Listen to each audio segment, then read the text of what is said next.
Okay, hello everyone, and welcome to week 2 of Hello Future Live. So today we have a session titled Intro to HE, and this is with Louise Harvey from Edge Hill. So I'm just going to pass straight over to Louise to go through the session for you today, guys. Enjoy. Hi everyone, I'm Louise and I'm a widening participation assistant at Edge Hill University, and today we're going to be covering an Intro to HE session, which hopefully will get you guys thinking about your journey into higher education and what higher education actually means. So during the session we do recommend that you take some notes. You might find it helpful to have a pen and a paper with you just in case. So we're going to begin with thinking about what is your future. So it's really important to start thinking about the decisions you need to make now so that you can make your hopes and ambitions for the future as real as possible.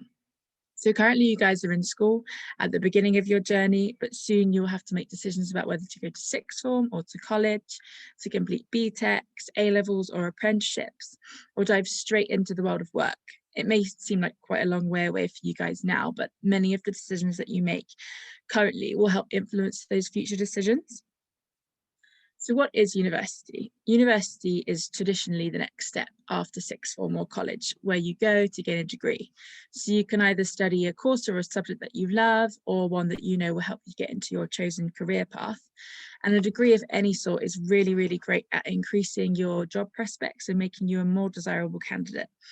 However, it's really, really important to remember that university is not compulsory. You do have to pay to study at university, and people do really well and get really fantastic jobs without a degree. So that's just something to consider. So something for you all to think about now. Do any of you know how much current tuition fees are for university? So either £9,000, £7,500 or £9,250 per year. So the answer is C, £9,250 per year. Now that may seem like a lot of money, but it's really important to remember that tuition fee loans are available to all students to cover course costs, and things like access to the library and books and things like that. And you will only have to start paying back this fee once you're earning over £27,295 a year.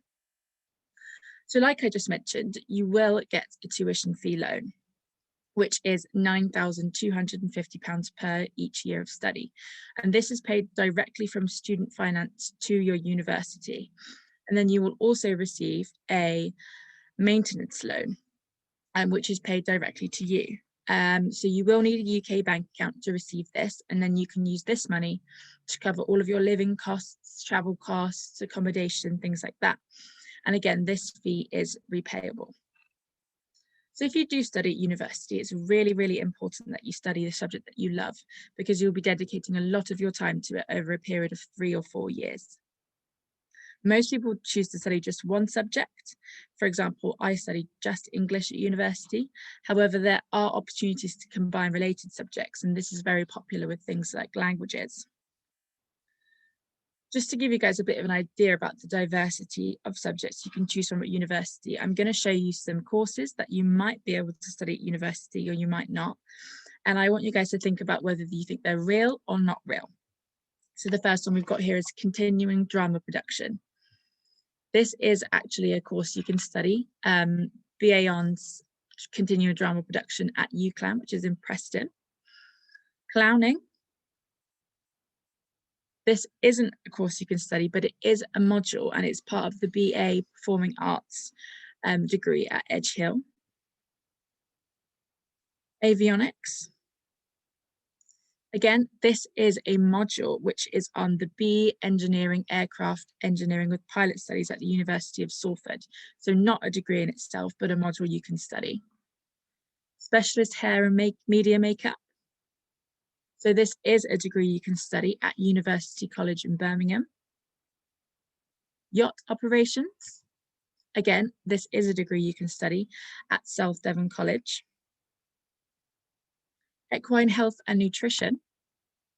Again, this isn't a course you can study, but it is a module available at Nottingham Trent University. Adventure filmmaking. This is a course you can study at the University of Wales, Trinity St David. And bagpiping. Again, this is a course you can study at Carnegie Mellon, which is in Pittsburgh in the United States. So did you know that there are over 50,000 courses available in the UK and over 300 institutions where you can study? So there really is a course, a subject, or an institution that will suit everybody. At Edge Hill specifically, we offer over 130 undergraduate courses, which are mainly split over 3 different faculties. So we have the Faculty of Arts and Sciences, the Faculty of Health and Social Care, the Faculty of Education, and then a separate faculty for medicine. And I'm just going to show you guys a list of some of the subjects that we offer in these faculties. At Edge Hill, we're ever changing our course offering. So by the time you arrive at university, and hopefully you would consider Edge Hill, many of these will have changed slightly, but just to give you guys an idea of the kind of fields that we specialise in. So first of all, the Faculty of Arts and Science, we offer a really broad range of subjects from animation to English to sport. There's loads of stuff going on. Then we've got the Faculty of Health and Social Care. And like before, we have many courses within the faculty. Nursing is a really popular one. And we even offer really unique courses like psychosocial analysis of offending behaviour, which is one that I think is only available in a few institutions in the UK. The Faculty of Education, again, as you can see within the Faculty of Education, we have a lot of courses on offer. And many of our teaching courses are the most popular at our university, as Edge Hill used to be a teacher training college. So we've got real good specialist academics in these subjects. And lastly, as I said, we have the medical school. This one's quite self-explanatory, but we offer medicine with a foundation year and your normal MBCHB medicine, which is your normal 5-year course. So when thinking about moving to university, there are a lot of things to consider. For example, choosing a learning style that suits you best. So learning can take place anywhere at university, in a theatre, TV studio, whether you're learning through working for a business on a placement year. And it's really important when you're deciding whether to go to university to really investigate this and look through all the different universities and what kind of learning styles and learning environments they can offer you, just so you can tailor your universities to one that will really match your learning style. The same goes with assessments.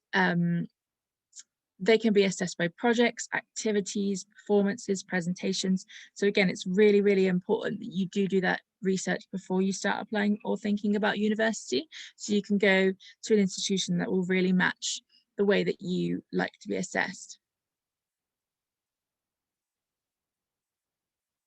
You can also choose what parts of your subject you want to learn. So each subject will be split into different modules, which you can choose from. And each university will offer different modules for the same course. So again, another thing that's really, really good to research is into the modules that a course will offer you at a particular institution, as these will vary. So you can really tailor your course to include the things that will interest you the most. And finally, another thing to consider is teaching time.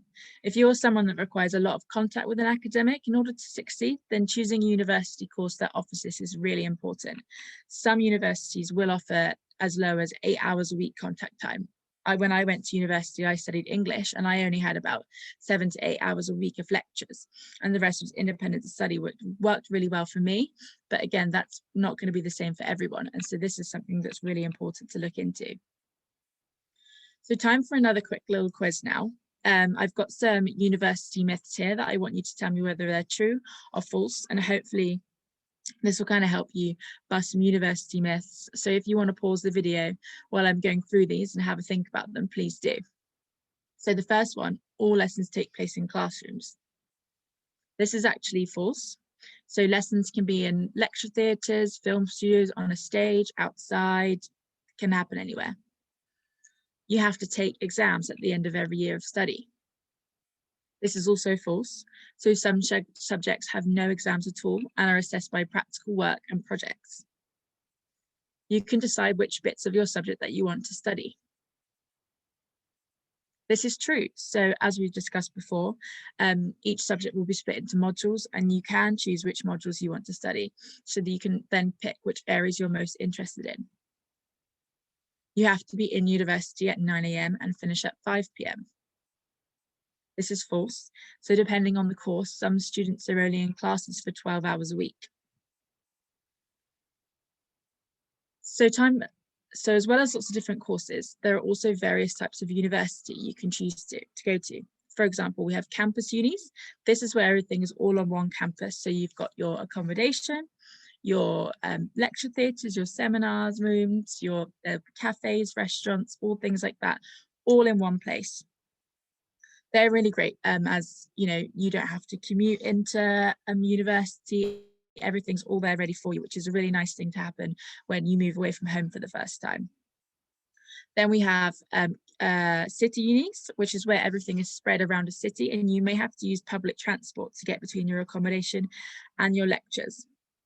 Then we have collegiate unis. These are your places like Oxford, Cambridge and Durham, where you can choose to study in a particular college within the institution. And then we have distance learning, which are things like the Open University, where everything happens online and you can just do everything virtually. So Edge Hill is a campus uni, which means that we're all based on one site in Ormskirk and everything is within walking distance of each other. This also means that all of our first year accommodation is on campus, and Edge Hill can ensure an on-campus room for all of our first years that accept an offer before a specific date. So in your second and third years at Edge Hill, there are also opportunities to stay on campus, but many students choose to live with their friends in the local town of Ormskirk and will come to the campus for the day and stay there for their lectures and seminars. So our on-campus accommodation at Edge Hill varies between ensuite or shared facilities, catered or self-catered, and this is complete preference. You know, you can apply, if you want an ensuite, you apply for the rooms with ensuites. If you don't mind having shared bathrooms and shared kitchens, then you apply for those. So we do try and cater for what everybody's needs. So the Edge Hill campus is also home to the Edge Hill Students' Union, which is run by students and for the students. So it's the go-to place really if you have any academic issues, such as wanting to get work remarked, applying for mitigating circumstances, and it can also help you find off-campus accommodation in your second and third years. The SU is also home to many on-campus student events and home to many of the university clubs and societies, so there's always a good buzz and a good vibe going on in the SU. Edge Hill University is also the home to many sports clubs, which are all open for students to get involved with. We have so many on offer at Edge Hill, and I'm going to give you guys the website at the end of the day, which lists all the different clubs and societies you can join in with. But here at Edge Hill Sport, we do also take part in the Bucks League, which stands for the British Universities and Colleges Sport, which is a great way to meet other people from different universities and just get to like make loads and loads of friends and take part in some really cool sporting activities, which is really cool. So as you can now probably tell, there's always something happening at university, and I've got something else for you guys to think about. So I'm going to read you a list of facts about things that university have done. And again, I want you guys to take a minute to think about whether they're true or false. So firstly, we've got Staffordshire University has discovered a way to turn sewage into bricks and floor tiles. This is true. So Staffordshire University actually found that the process actually saves on water and is more environmentally friendly. Durham University is the most haunted university in the UK. This is also true. One of the university's ghosts is called the Lavender Lady, who resides in one of the university's halls of residence, which is quite spooky. Edge Hill University is named after an English Civil War battle. This is actually false. Edge Hill University is actually named after an area in central Liverpool where the university was originally based. And as I mentioned before, we're now based in Ormskirk, which is slightly out of Liverpool. Part of Lancaster's university campus is named after a collection of local witches from the medieval period. This is true. So Pegnall College is named after the Pegnall witches of 1612 from the area around Pegnall Hill in East Lancashire. And the first ever webcam was invented at the University of Cambridge so that students could record their lectures without having to attend. This is actually false. So the first ever webcam was invented at the University of Cambridge, but it was actually created by staff so that they could see when someone was making coffee in the staff room. There are 33 students to every duck at the University of York. This is true. So the university has its own Duck of the Day blog where students can submit photos of their ducks each day. And the youngest student to ever start studying at university in the UK was 13 years old.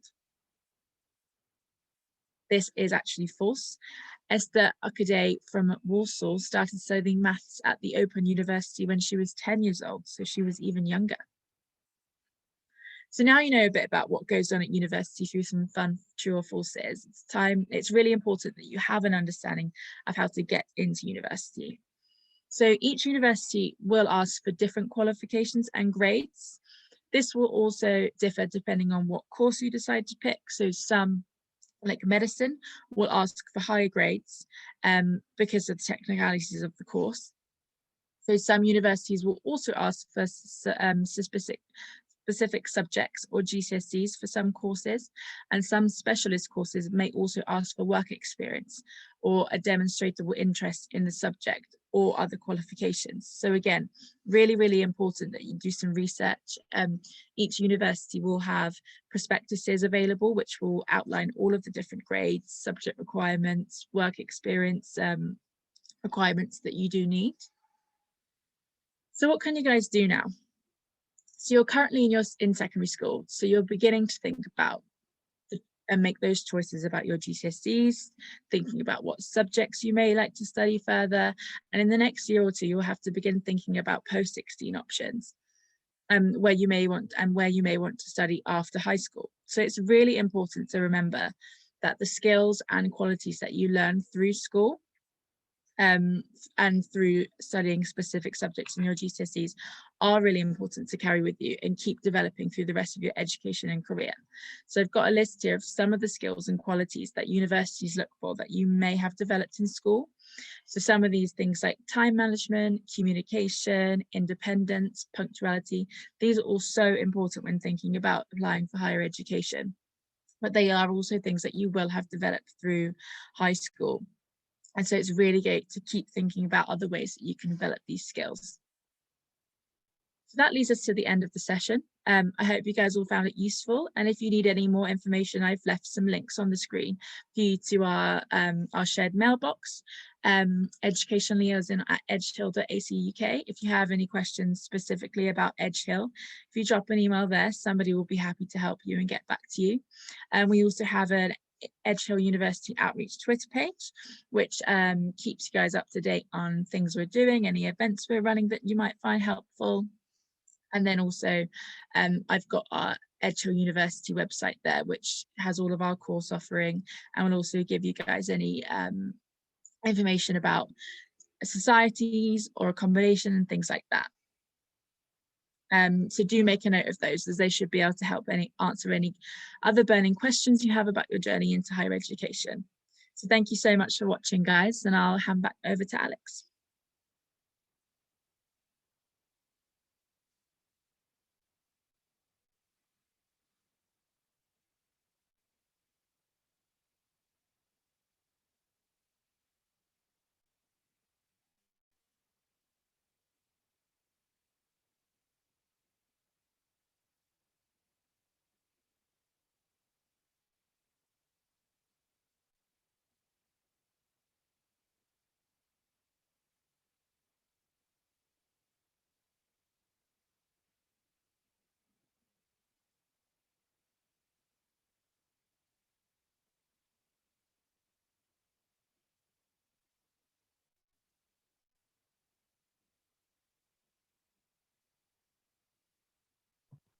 Hello, have you finished? Yeah. Yeah, I'm so sorry, my Zoom's just crashed on me. Oh, it's okay. Don't worry, I'm so sorry. Right, I'll do a quick outro. Don't worry, all good. Lovely. Right, apologies for that, guys. That was not ideal. Good old technology. So thank you, Louise. That was a really, really useful session. I particularly enjoyed the true and false quizzes. I was giggling through quite a lot of them, so it was really useful. Yeah, so if you do have any questions for Louise, make sure you do get in contact with Edgehill. Any of the questions that have come up through there. So tomorrow's part of Hello Future Live, there's a Your Future session. That's with my colleagues Abby and Rosa. And after this week, we have 5 more remaining weeks. So if you want to sign up to any session in those, our website is www.hellofuture.ac.uk. Thanks for listening to the pre-recorded session, guys. Like I said, if you've got any questions, you can contact us at Hello Future or Edge Hill based on what you've just listened to. Thank you and take care.